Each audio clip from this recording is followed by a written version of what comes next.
A worldwide leader in graphic design, he is known for his album artwork for OK Go, the Rolling Stones, and Aerosmith, including multiple Grammys for his designs on other artists' work. Stefan is a thoughtful creative that has written 2 books and has spoken at TED multiple times. His latest project is a documentary focused on finding happiness. Plywood presents Stefan Sagmeister. I run a small design company in New York. Every 7 years I close it and work on stuff that there never seems to be time during the super busy production-oriented days of a graphic design company. During the second sabbatical in Bali, the first one was spent in New York, the second one I thought, oh, let's do it somewhere else with different influences. We were busy making a lot of furniture, not necessarily because I'm all that much interested in furniture, more just out of the desire to explore something three-dimensional, something that is not obviously graphics based. And my best friend came to visit from New York, and he looked at all the stuff that we're working on, and he thought, well, he said, if you come back to New York after this whole year and all you have to show for it is these furniture pieces, that looks pretty dinky to me. And I did hear him, and he has my best interest in mind, so it was not a confrontational thing, like he really clearly had said it to further me. And then I thought what it could be that would be more interesting to me, or would be more beneficial, or what I could do. And after a couple of days of brainstorming, there was this idea to create a film about a subject that I have been talking about quite a while. The subject is this one, and the idea was to make a more general film on happiness. And I got quite excited about this, and since it was in Bali, and since I'm a graphic designer, before we did anything, we designed the titles for that film.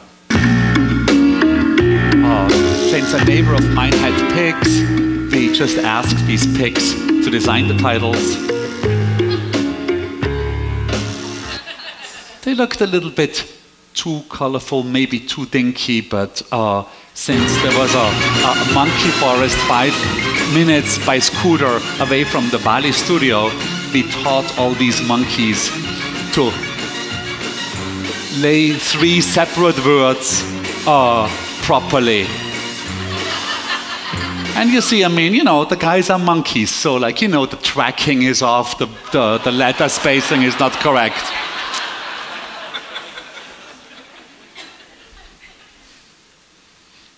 You know, I recently, for an exhibition we are having in Philadelphia, downloaded a talk from the web, and while I'm downloading it, I look at the comments, and the first comment of the talk, where I have to admit made exactly the same joke, is, this guy is lying. He did not really teach those monkeys how to do the type.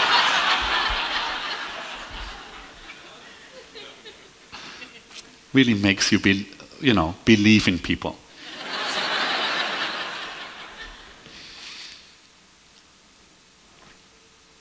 The happy film. So let's do a little survey. Who feels like a 0 like shit?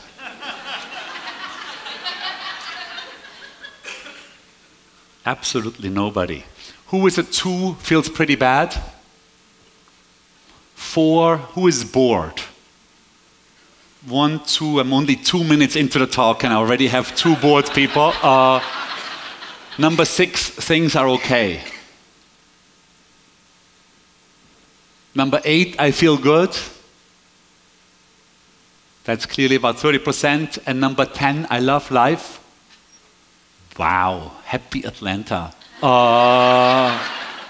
That would be, so 30% feel good, 20% I love life, 2 people are bored, 50% feel absolutely nothing, clearly.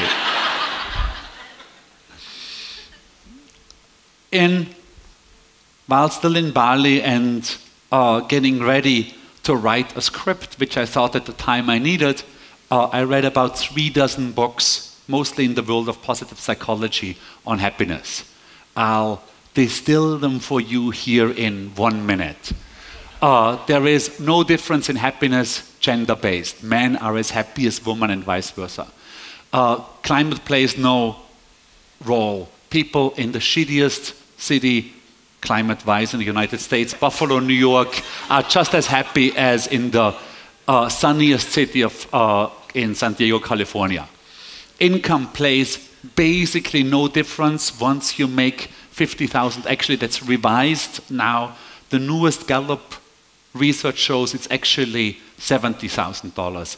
From 0 to 70,000 a year, you can see gigantic differences in happiness. Once those needs are met, the differences are too small to measure. And this is a 800,000 people Gallup poll from last year, but it is now revised to 70,000. Black people are as happy as white people. Old people are a little bit happier than younger people, but not by much. Fat people are as happy as supermodels. If you have manageable health problems, it doesn't really matter because you get used to it, and now it really starts to matter. I've had lunch today with at least 4 people who work for a church, so they will be happy to know that religious people are actually happier than non-religious people, and social people, extroverts who meet a lot of people, are much happier than people who are loners, and married people are happier than single people, which makes me a fantastic subject for an experiment within the film like this, because I start at a very low point. I am an atheist and I am unmarried. So there should be plenty of possibilities for improvement. Most people, I mean, it's pretty clear what would make us unhappy. And a very, very strange thing in there is that even though we get used to most bad things in life, including kidney problems and whatnot, a long commute to work we do not get used to. So I would think that that would bring down the happiness of Atlanta by quite a bit. Bad idea to vote against that public transportation system.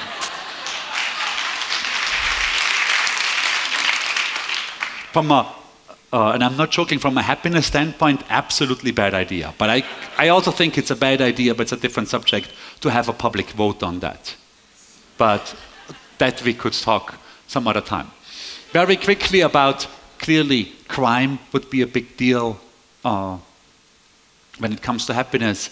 Steven Pinker at Harvard came out with a wonderful and very authoritative study that showed that crime has been declining every single century over the last 2,000 years, meaning fewer people died in the 17th century than in the 16th, including fewer people died in the 20th century than in the 19th century, even though the 20th century had World War I, World War II, the Holocaust, and all sorts of other things in it. That, of course, is always percentage-wise, which is the only way you can look at this.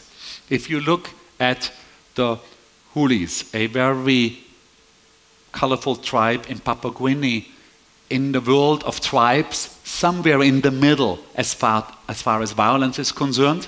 If you live now, in 2012, among the Hulis, chances you're going to die by the hand of another man are 7 times as high than when you live in Detroit, which is America's most murderous city. So Pinker's point, of course, is that things actually do get better. civilization actually does work. We can maybe pop up the volume a little bit. And as we've done this before, and for the film, we made a good number of visualizations of these sentences. This one, just like the monkeys before, is all done in camera, so there is no trickery in there other than running things forwards and backwards. That constantly peels.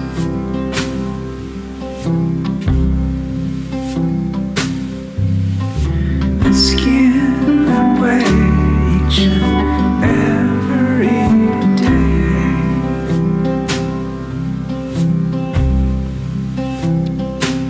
Why would you bleed? Why would you bleed? Why would you bleed?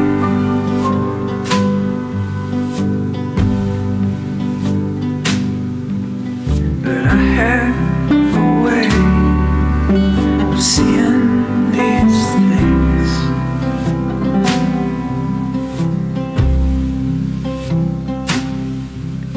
The skin on your bones, it constantly moans.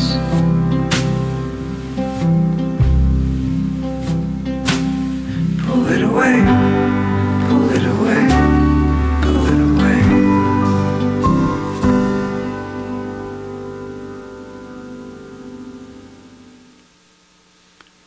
Out of these 30 odd books that I read, I thought one was the best of the bunch, this one, and I looked for its author, met up with him, and we happened to like each other, so he actually became our scientific advisor for making this happy film. And the reason that I thought Jonathan Haidt, the reason why Jonathan Haidt appealed to me so much was because he's a scientist, so everything is verifiable and comes from studies. And at the same time, he is not too steeply engaged in academia, meaning he actually is engaged in things that matter to my life.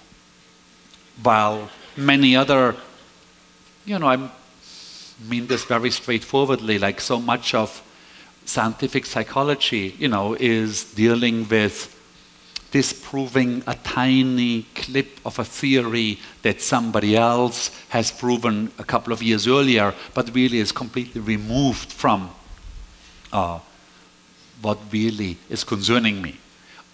Jonathan came right out and said that if you're interested in training your mind in the same way that you can train your body, he knows of 3 very effective strategies. One would be meditation, second would be cognitive therapy, third would be drugs. I thought, fantastic, I have the structure for my film. I'll try them all out and see if he's right. So back to Bali I went for 3 months of meditation. I also went to a silent meditation retreat there for a full week. I came back to New York, I did 3 months of cognitive therapy, looked carefully for a good therapist, and went through that. And just kept the easiest one for the very end of it. Taking a pill is very easy. In my case, it was SSRIs, meaning serotonin reuptake inhibitors. So these are Prozac-like drugs. The one that I took was Lexapro, and I'm off it. This is my 3rd day off it. So if I appear a little grumpy, I hope you forgive it. The goal of all of this is basically to work the conscious with the unconscious, to bring the conscious mind to work with the unconscious mind. That Jonathan's analogy is that the conscious mind is a small rider on the elephant, the unconscious mind. And the rider thinks that He can tell the elephant what to do, but the elephant really has its own idea and its own choice. And if you think about our situation right now, let's say the big three decisions that we all make in life. Where do we want to live? What do we want to do? With whom do we want to do it? We basically in the West are now in charge of these three big decisions. That was as little ago as my dad's generation not the case. I grew up in Austria, so did my dad. My dad was married to a woman that his mother selected for him. He was also very shy, so his mother was scared that he's going to stay single for the rest of his life. He took on the job that his dad had. He took over the store, and he clearly stayed in Bregenz in the West Austrian Alps because there was no other possibility. I chose to be in New York. I chose to be single. I chose to be a graphic designer, which we had no history of that in New York. But nevertheless, sometimes we let our unconscious mind make these decisions without being consciously aware of it. When George thinks about whether to move to Alabama, Iowa, or Virginia, somehow Georgia stands out. When Dennis decides whether to become a lawyer, a doctor, or a teacher, somehow dentist sounds good to him. When Paula decides if she should marry Joe, Jack, or John, Paul sounds the best. And so we make some of the most important decisions in our lives for seemingly silly reasons. There are actually more Georges living in Georgia, more Dennises who are dentists, and more Paulas married to Pauls than would be statistically viable. How many, can all the Georges in here please raise their hand? Don't tell me there's not a single George in here. Okay, my numbers are wrong. But when I first saw the statistics, that more Paulas are married to Paul and more Dennises become dentists, I have to admit that I thought, these stupid Americans.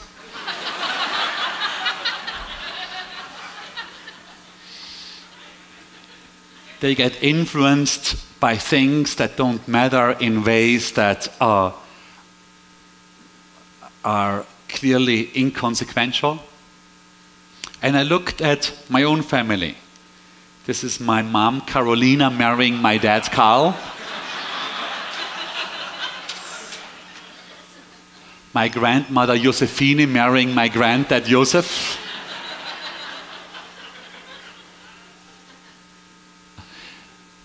So back to Bali.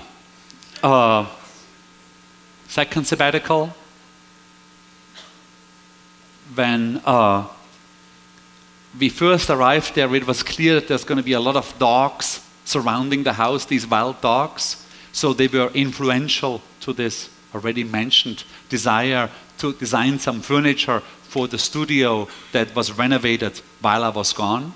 So that was a quick sketch from the very beginning, and because there's many artisans in Indonesia, you can actually give this sketch to some very good wood carvers, and a couple of months later you have the sketch worked out into actual furniture.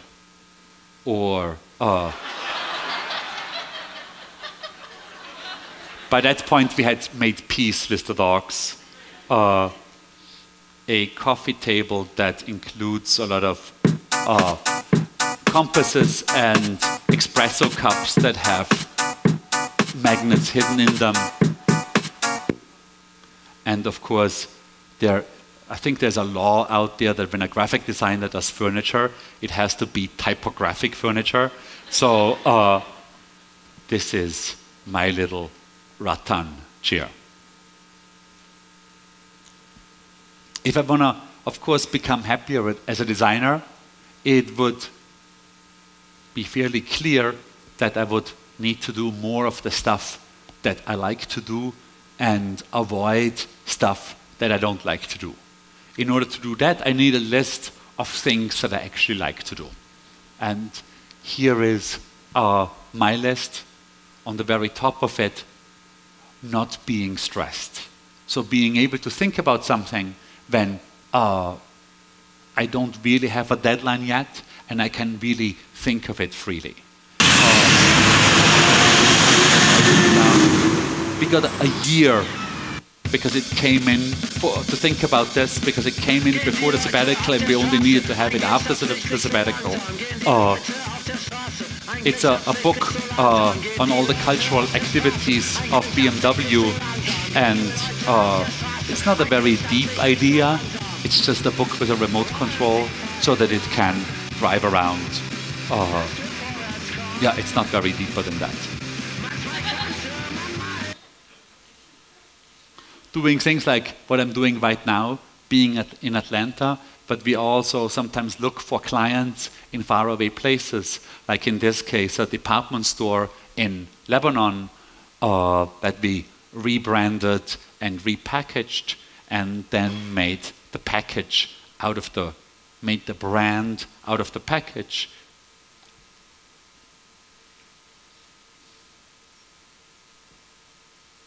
And then that's the younger version of it that's called iZone. A fairly racy campaign for considering it's a Middle Eastern Muslim country.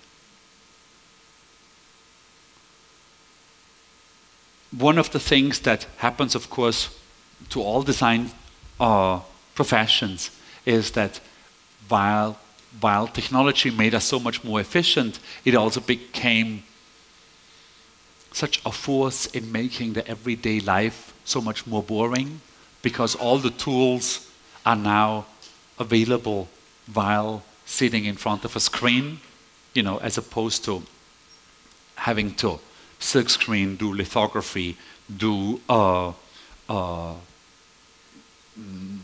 pen and ink drawings that all required not only different tools but often different rooms. And so we here and there limit ourselves and just say, oh, we're not using the computer, or we're doing this by hand, or we're using a particular technique to get off behind the computer. In this case, a campaign for Levi's. This was a very easy brief, which was literally 3 numbers. The brief was 501. Do something with it. And we went out and bought the 501 and took it apart, or just concentrated on the fact that it doesn't have a zipper, that it only has buttons and the button fly. Or it's a billboard for New York that re-scrambles itself every 10 seconds and then says, we're all workers.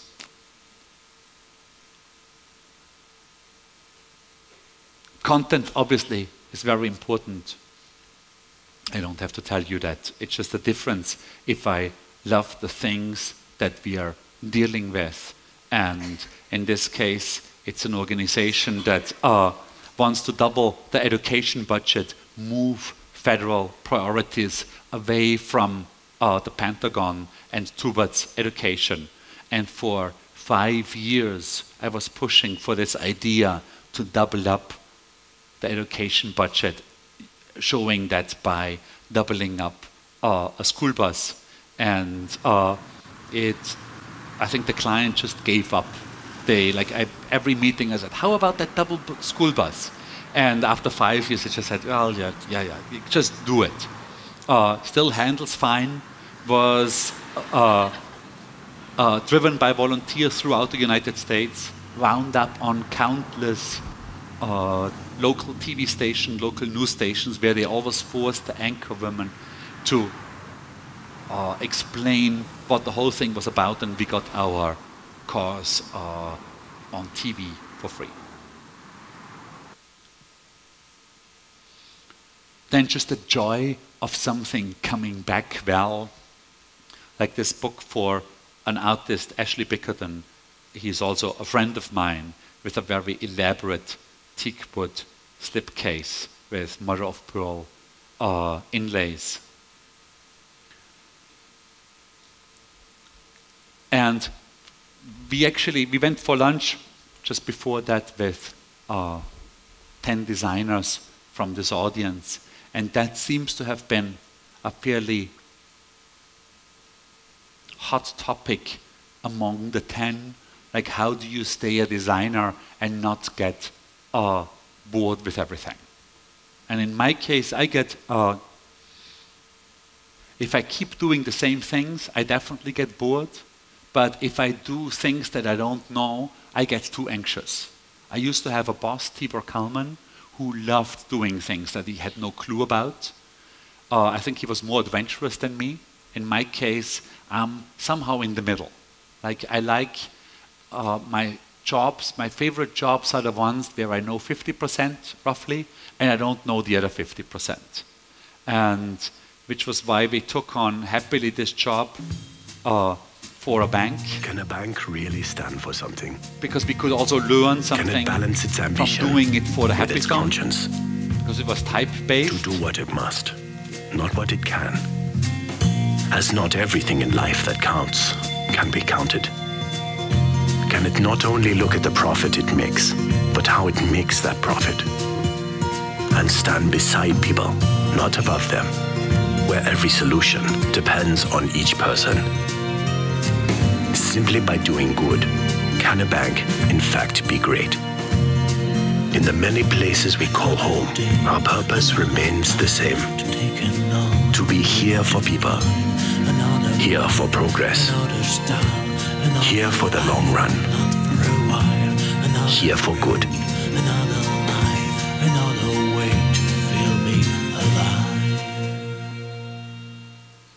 Now, before we took on that job, I knew the bank because I used to live in Hong Kong. It's an Asian bank, and I used to bank there. It was a fine bank.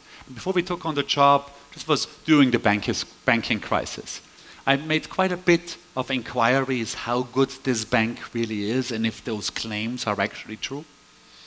And it came back only with very positive things, that they were not part of this whole mortgage shenanigans. They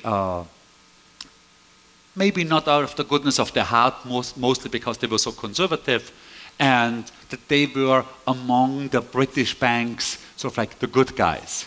Now, of course, since this is a 2-year-old commercial, since 2 weeks, we know that they've misled the US about doing billions worth of business with Iran, and definitely are in some sort of trouble. And now it turns out that they are another bank that at least did some stuff clearly wrong. It's we've always tried as a design company to work for the kind of clients that I would use myself and that I would appreciate. And sometimes, yeah, I'm just wrong. Or it catches up with you. I would have to really look at, this was so new, if I could have done something at that point 2 years ago. But I think maybe not. I'm also very, very aware of the fact that if you completely want to keep a white conscience, you basically cannot get out of bed in the morning. Because even if I just go to the Museum of Modern Art, it's going to be sponsored by some cigarette company. So to be completely white is impossible. I think that all I can do is to somehow try to stay on the lighter side of the gray area. Next, being able to really spend some time on a subject, really get involved in it and look at it from all aspects. We had a desire to do some more commercial branding projects. In this case, it's for EDP, an excellent, at least now I think excellent, who knows what comes out in 3 years, but now I think excellent energy company in Portugal.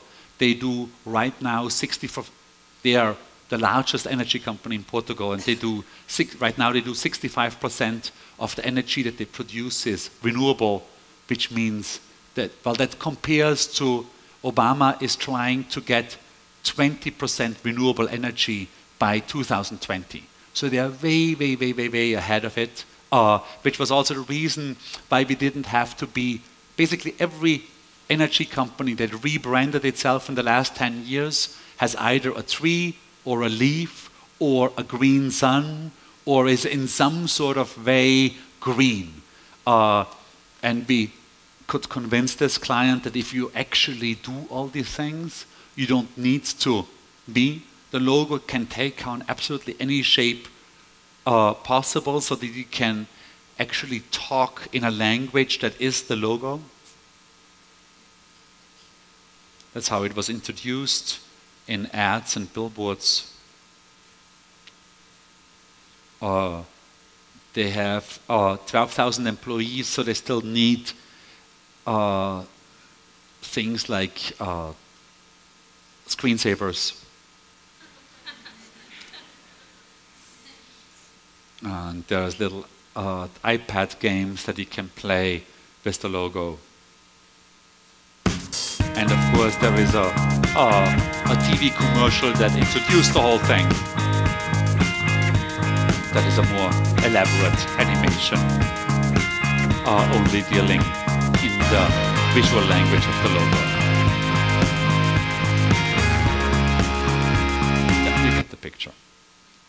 And then of course, maybe most important, that to know that the work that's out there actually does something, and that it's seen, and that we get feedback of what we do.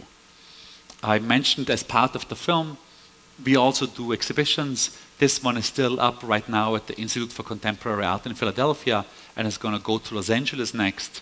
And it's sort of like the film, showing, using every space of the museum, in this case, the wheelchair ramp as with my cherry-picked favorite findings on happiness. This is just one where companionate love is compared to passionate love. And you see that passionate love, if you look at it from a 6 months period, passionate love is much, much stronger than companionate love. But if you look at it from a 60-year period, you see that passionate love will and must come down, because it actually is measurable biologically that it has to come down, because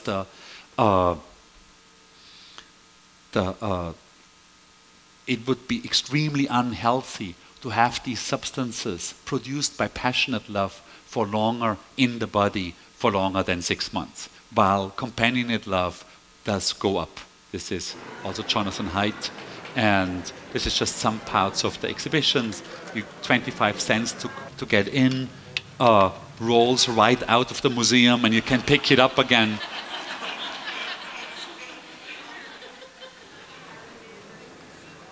At the very entrance, you push a button and you get some sort of instruction on what to do or how to behave in the exhibition.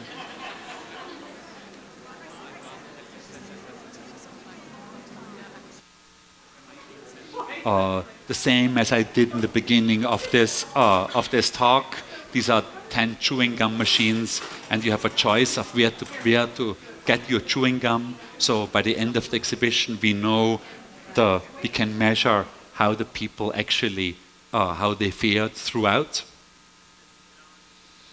And since exercise is a big part of happiness, we have a little bike situation in there. That if you bike long enough, the bike is powering large neon typography that you'll see here in a second, which will say, actually doing the things I set out to do increases, and then it says my overall level of satisfaction.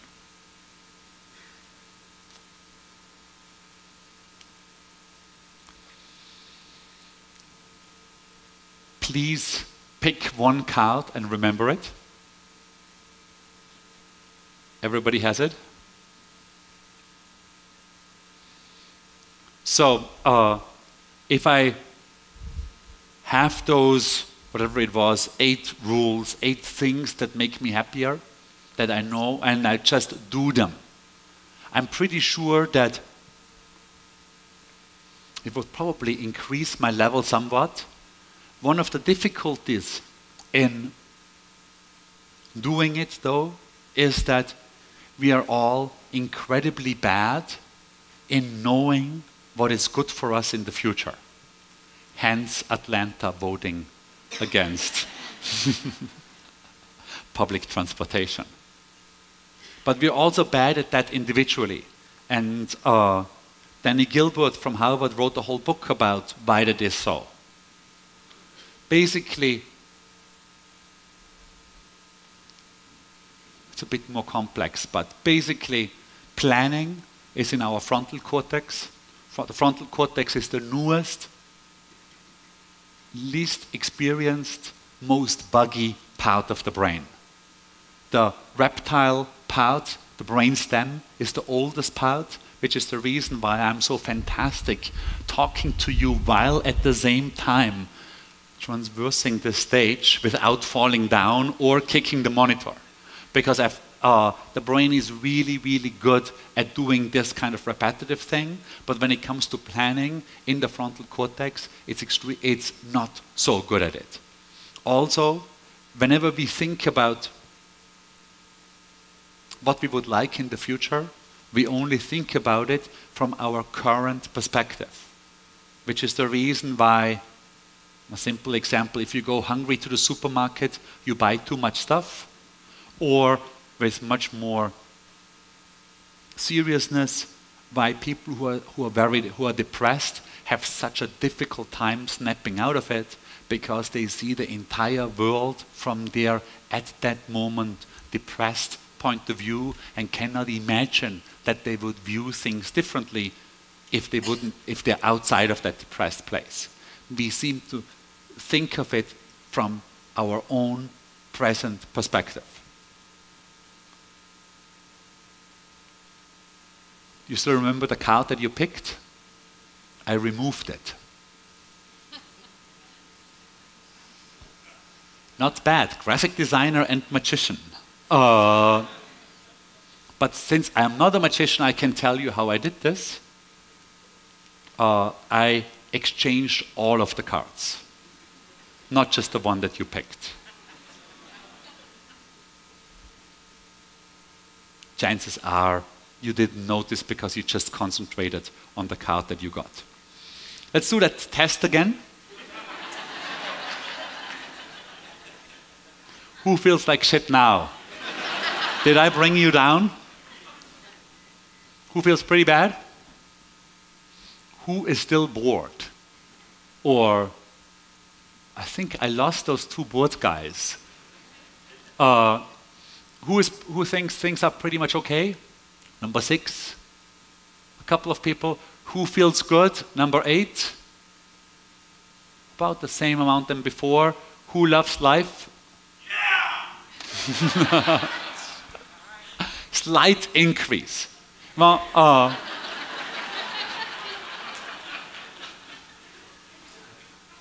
have to admit that I didn't think that this talk, nor the film, nor the exhibition is going to make anybody happier. With the exhibition, I have by now the best and most significant feedback, because we got a lot of mail from it. And I think it entertained people. And the people who started to do some of the things recommended in the exhibition, I think have a chance to actually increase their well-being. It's, you know, you can't, if you watch, well, if you think that a talk like this would make you permanently happier, then you would also think that watching Jane Fonda exercise would make you permanently skinnier, which somehow it doesn't. And of course you can think that all of this is crap anyway, and then you can always just, you know, go and visit this guy.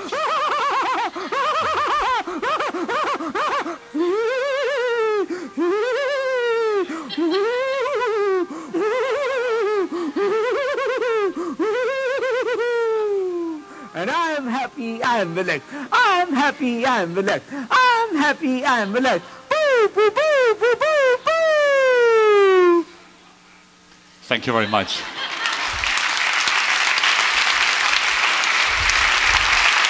Thank you.